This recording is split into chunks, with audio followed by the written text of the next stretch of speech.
Frank and Joan are at Mr. Grant's hardware store. The flashlight on Joan's bike is not working. Joan will ask Mr. Grant to check it for her. Mr. Grant knows that Joan bought new batteries just the other day, so perhaps the bulb needs to be replaced.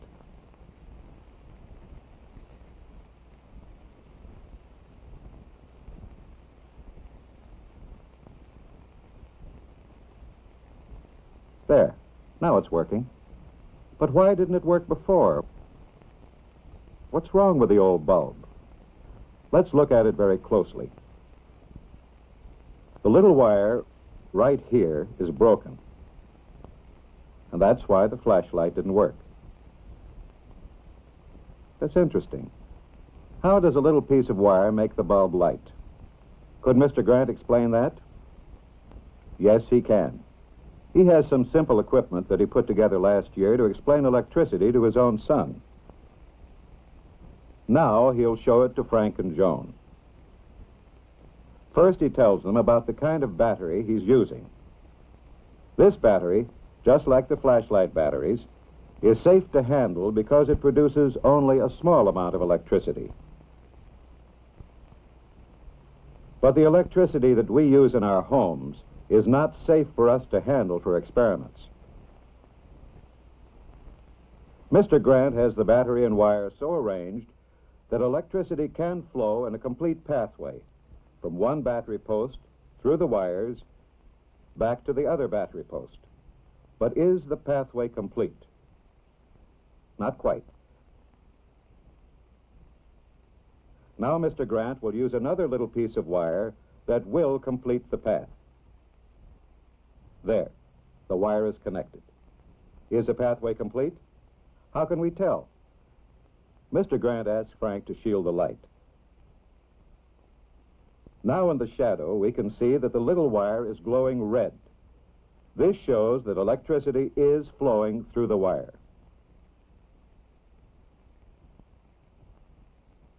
If the little wire is disconnected, the path is not complete and no electricity flows. Frank sees that the disconnected wire is like the broken wire in the burned-out flashlight bulb. But when Mr. Grant connects the wire again, the electricity starts to flow once more, and we can see red light as the little wire glows. The wire is producing light and a lot of heat, so we must be careful not to touch it. The many wires in an electric toaster produce even more heat. This is one way we use electricity, to make heat. An electric heater produces heat, and so does an electric range. These are just a few of the things that make use of electricity to produce heat. But how does electricity make light? Mr. Grant is going to show them using another battery and other wires. He has passed two wires from the battery through a rubber stopper. Now he connects the wires together with another kind of wire that is very thin.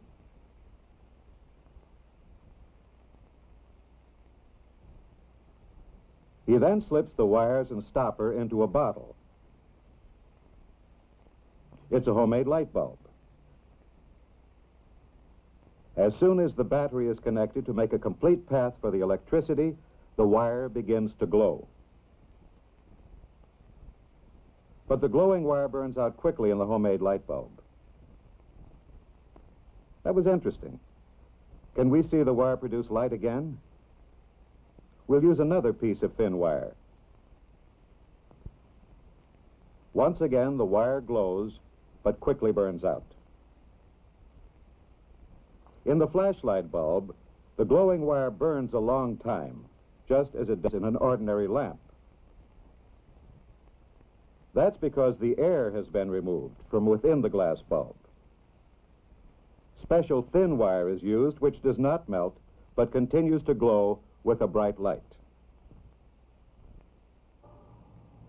Electricity makes light for many different uses. for railroad signals, traffic signals, for automobile headlights and tail lights, for giant searchlights and signs. Electricity may make different kinds of light.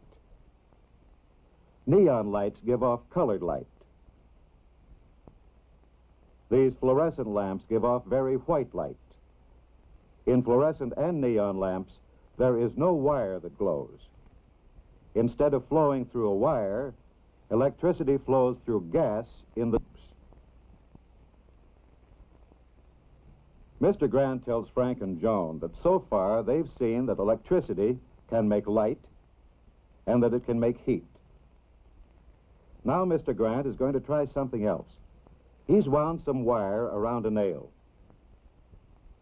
In place of the wire that produced heat, he's connecting the wire wrapped around the nail. Now, once again, the electrical pathway is completed. The electricity flows from the battery through the wire wrapped around the nail and then back to the battery again. What does this do? The electricity makes a magnet. It's an electromagnet. It can pull things, attract things made of iron and steel. These magnets are called bar magnets. They too can pull things, attract these steel paper clips. The magnets are marked to show the North Pole and the South Pole. We know North and South poles attract, pull towards each other, but the two North Poles or two South Poles repel, push away from one another. Let's try it with three magnets. By using the pushes and pulls of magnets, we can make the magnet in the middle spin. Joan and Frank think that the spinning magnet swings around something like a little motor. Mr. Grant says he'll show them a little motor that is made of magnets.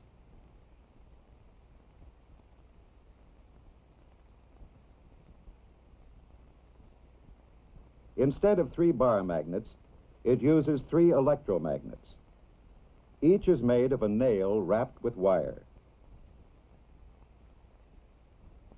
The center electromagnet is free to turn, just like the center bar magnet could turn.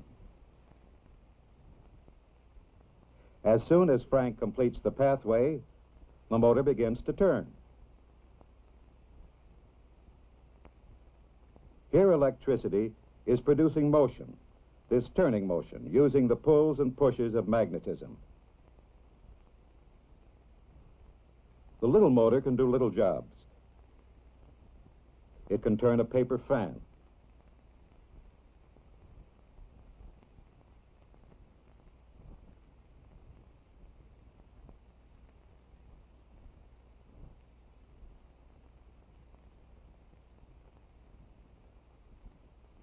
A larger electric motor turns a real fan. An electric motor turns a mixer. Very large electric motors turn train wheels. Joan and Frank thank Mr. Grant for repairing the flashlight and for showing them some things about electricity. Now, Frank and Joan know that electrical things work only when the electricity flows through a continuous pathway. Electricity flows through these thick wires and produces heat. Electricity flows through this thin wire and produces light. Electricity can make electromagnets that produce motion. So Mr. Grant has been very helpful.